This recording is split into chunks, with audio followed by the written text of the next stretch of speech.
Good evening, नमस्कार। मैं विजयलक्ष्मी गुप्ता आप सभी भावी मुख्य सेविका बहनों का अपने चैनल पर स्वागत करती हूं और उम्मीद करती हूं कि सभी स्वस्थ होंगी और मस्त होंगी। महत्वपूर्ण चर्चा करना है कुछ महत्वपूर्ण बिंदुओं पर, और ये वीडियो सभी जो गंभीर लड़कियां हैं जो इस भर्ती के लिए प्रयासरत हैं उनको देखना चाहिए।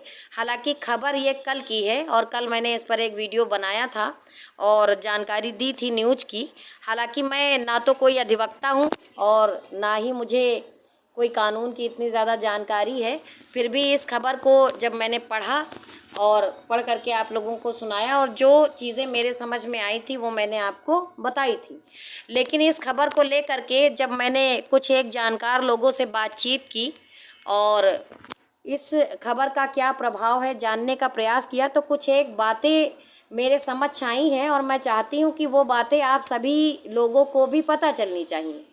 ये खबर कल मैंने पढ़ी थी जिसमें लिखा था कि 19 साल से संविदा बढ़ाता रहा शासन, अब वेतन और नवीनीकरण पर रोक।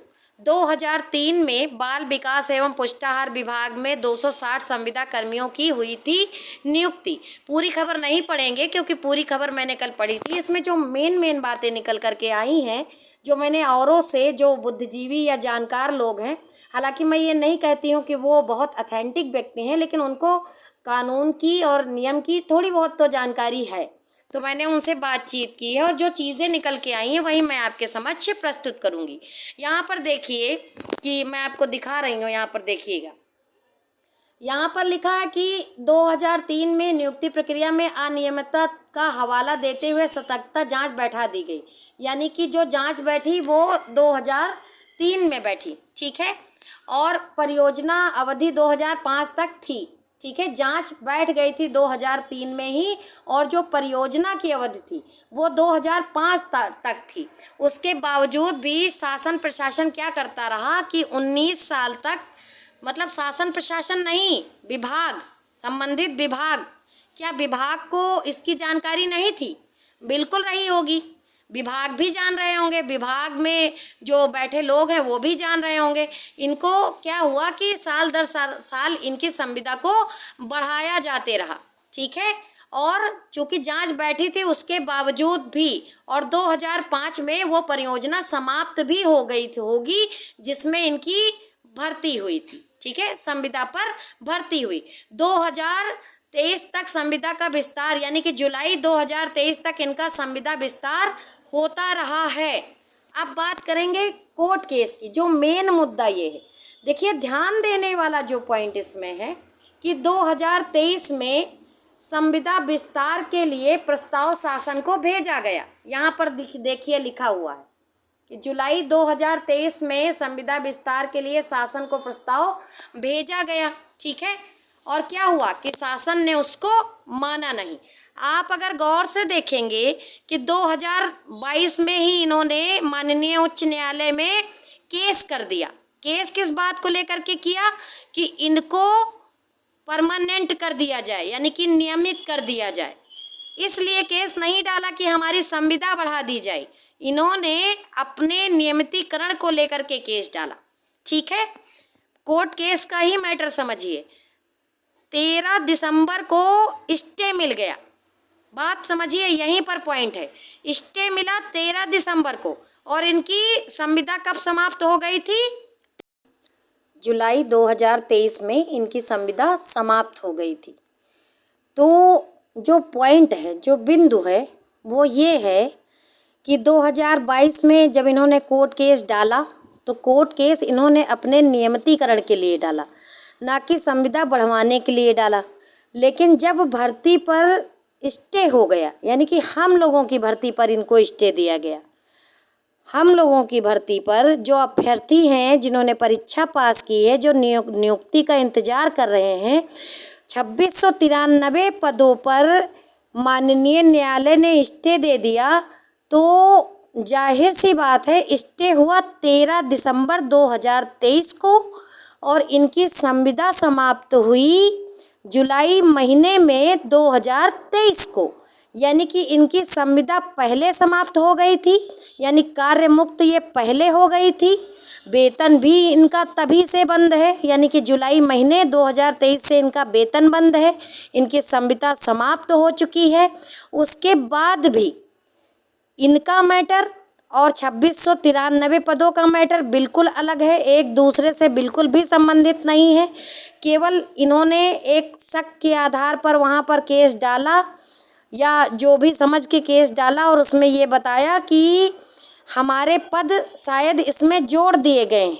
लेकिन मैं ये जानना चाहती हूँ कि इनके कौन से पद, जब आपकी संविदा समाप्त हो चुकी है जुलाई में ही, ठीक है, जुलाई में आपकी संविदा समाप्त हो गई 2023 में, और वेतन भी आपको तब से नहीं मिल रहा है। तो जब आपकी संविदा की अवधि समाप्त हो चुकी है और आपको वेतन भी नहीं मिल रहा है, तो कहीं ना कहीं पर आप कार्यमुक्त हो चुकी हैं, है ना। तो जब आप कार्यमुक्त हो चुकी हैं तो फिर किस बात की, आप खुद ही समझिए, फिर किस बात का केस और किस बात का स्टे, यही मेन पॉइंट है। उसके बाद ये सारी जानकारी क्या आयोग को और विभाग को या संबंधित जो भी अधिकारी हैं, क्या उनको नहीं रही होगी? और अगर नहीं भी रही तो इनकी संविदा वाले केस से 2693 पदों पर स्टे का मतलब तुक बनता ही क्या है? माननीय उच्च न्यायालय में, हाई कोर्ट में इलाहाबाद में, मुझे तो लगता है कि ये तथ्य छुपा लिया गया कि इनकी संविदा जो है जुलाई माह 2023 में समाप्त हो गई है। अगर ये बात वहाँ पता होती तो शायद दिसंबर यानी 13 दिसंबर में स्टे ना मिला होता। तो ये पॉइंट मेरे नहीं है, मुझे जो और लोग हैं जो थोड़ी बहुत जानकारी रखते हैं उनसे मैंने बातचीत की है, वहाँ से ये बातें मुझे पता चली हैं।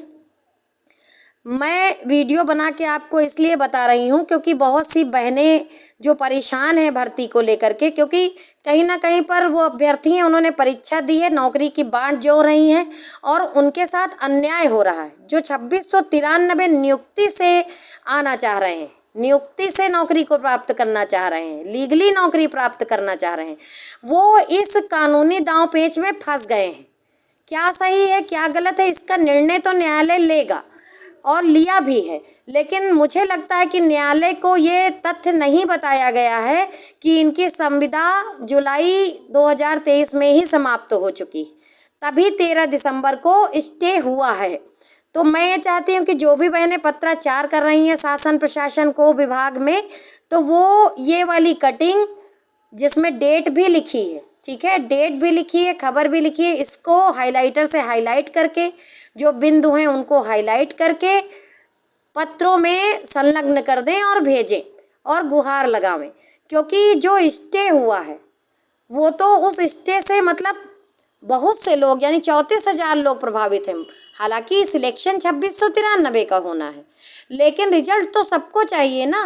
परीक्षा देने के बाद परिणाम सभी चाहते हैं, और आपको पता है कि परीक्षा के बाद परिणाम की घड़ी काटना कितना मुश्किल होता है। आपने एक मूवी देखी होगी, ठीक है, मूवी आपको पता ही है, जिसमें ये बताया गया है, दीपिका पादुकोण उस मूवी में थी, ठीक है, और उन्होंने बोला है कि सबसे ज़्यादा कठिन समय कौन सा होता है, तो परीक्षा के बाद परिणाम का। मूवी का नाम बताइए, वीडियो को ज़्यादा से ज़्यादा शेयर करिए। जल्द ही मिलेंगे अगले वीडियो में, तब तक के लिए धन्यवाद। चैनल को सब्सक्राइब अवश्य कर लें। मिलते हैं जल्द ही।